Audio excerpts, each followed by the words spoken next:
Hi,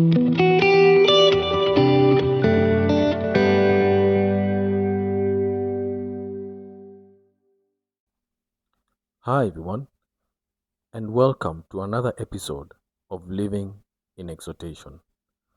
My name is More Mwendwa, and today we're going to be talking about mediation. Now, what specifically is mediation? Let me give a little bit of context of what we're going to talk about today. Recently, I was giving a friend of mine moral support on a court case that he was handling. And for sure, I must say, from the looks of things and how I saw the process go, I was a little bit disheartened. Why? The amount of procedure that I saw, which goes along with the matter being settled in court, is one that no one would want to go through willingly. The financial strain of it, the emotional burden that goes with the process, is one that only those who have gone through it can bear witness. And I was thinking and wondering, how come mediation is not such a popular alternative dispute resolution process, especially in our context here in Kenya? Is it not being talked about enough? Is it a process that has proven not to be sufficient? Well, my thinking is that it is an area that has not been explored adequately by the general public to get to a point where one can easily recommend as one of the alternative mode of conflict resolution. Now, what is mediation? Mediation is, according to fedcourt.gov, it's an alternative dispute resolution,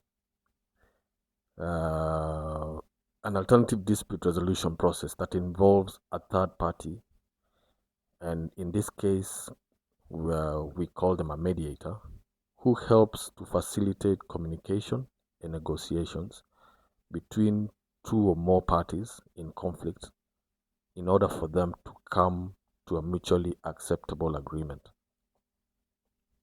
Okay?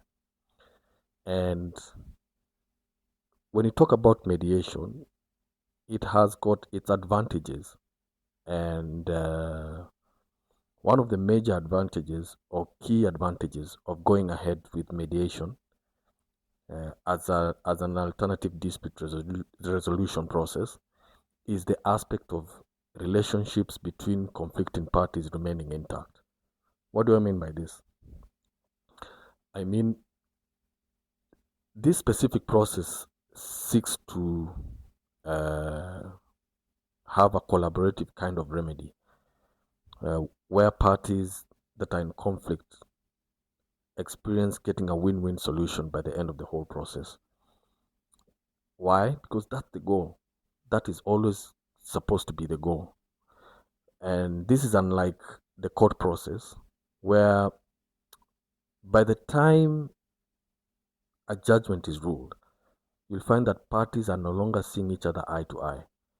And even whether it's family members, whether it's friends, whether it's business partners, you'll find that by the time a resolution has been passed or a judgment has been passed, the parties in conflict are not speaking to each other. They are not even, their relationship is it collapses, and you may never see them talking to each other again. You may never see them coming together again. Secondly,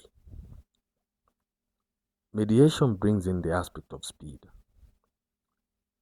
Going through the court process, it's overwhelming, honestly.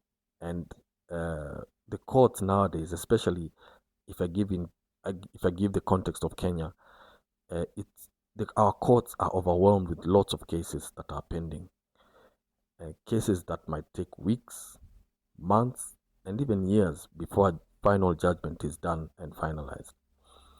Well, nevertheless, mediation seeks to cut down on that time frame due to its flexibility and informal nature.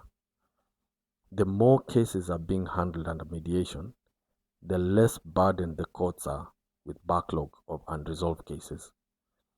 Moreover, this is done within a shorter period of time than anticipated within the courts.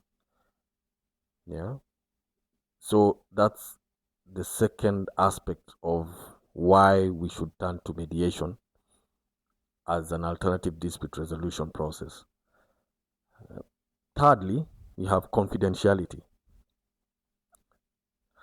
Well, if you've ever been to a court case, you'll realize that in the aspects that are involved within the court case, all everything in regards to the information being shared in the courts, all is laid bare, not only before the parties in conflict, but also those attending the court proceedings.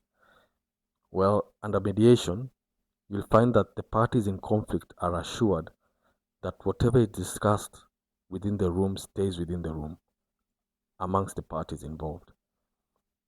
The mood set within the mediation process is one of transparency, and you'll also find that it is one that proves to be non-judgmental to the parties at hand. So whatever is discussed, neither party nor the mediator should be judgmental of the things that are discussed within the mediation process. So whoever comes to the table of discussion will leave at the end of it feeling seen, feeling heard, and having their expectations met to their satisfaction. Then you also have, lastly, another advantage of choosing mediation is that it is voluntary. Not only do the parties come to the table in their own volition, or rather on their own volition, no one forces them to sit through the mediation process, and more so, no one pushes them to come to an agreement. Any party is at liberty to walk out of the process at any point in time, unless a settlement agreement has been reached and signed by the parties, including the mediator. And so, for today's episode, that's it. We were just giving out a simple guide on what mediation is all about and the benefits that come with the process. Maybe it gives you an idea of what to expect, or maybe it can be an alternative for you if you are currently involved in a court case that is taking forever to come to a resolution as well. Yeah. So if you find, or if you feel that you're being financially strained by the court case that you're going through, and maybe mediation can be a solution for you, I would advise, let's give mediation a chance. Maybe this time round it might work out for you taking this route. Shall you try it? Food for thought. Well, thank you so much for tuning in. Thank you so much for listening in. Until next time, take care of yourselves and have a good one.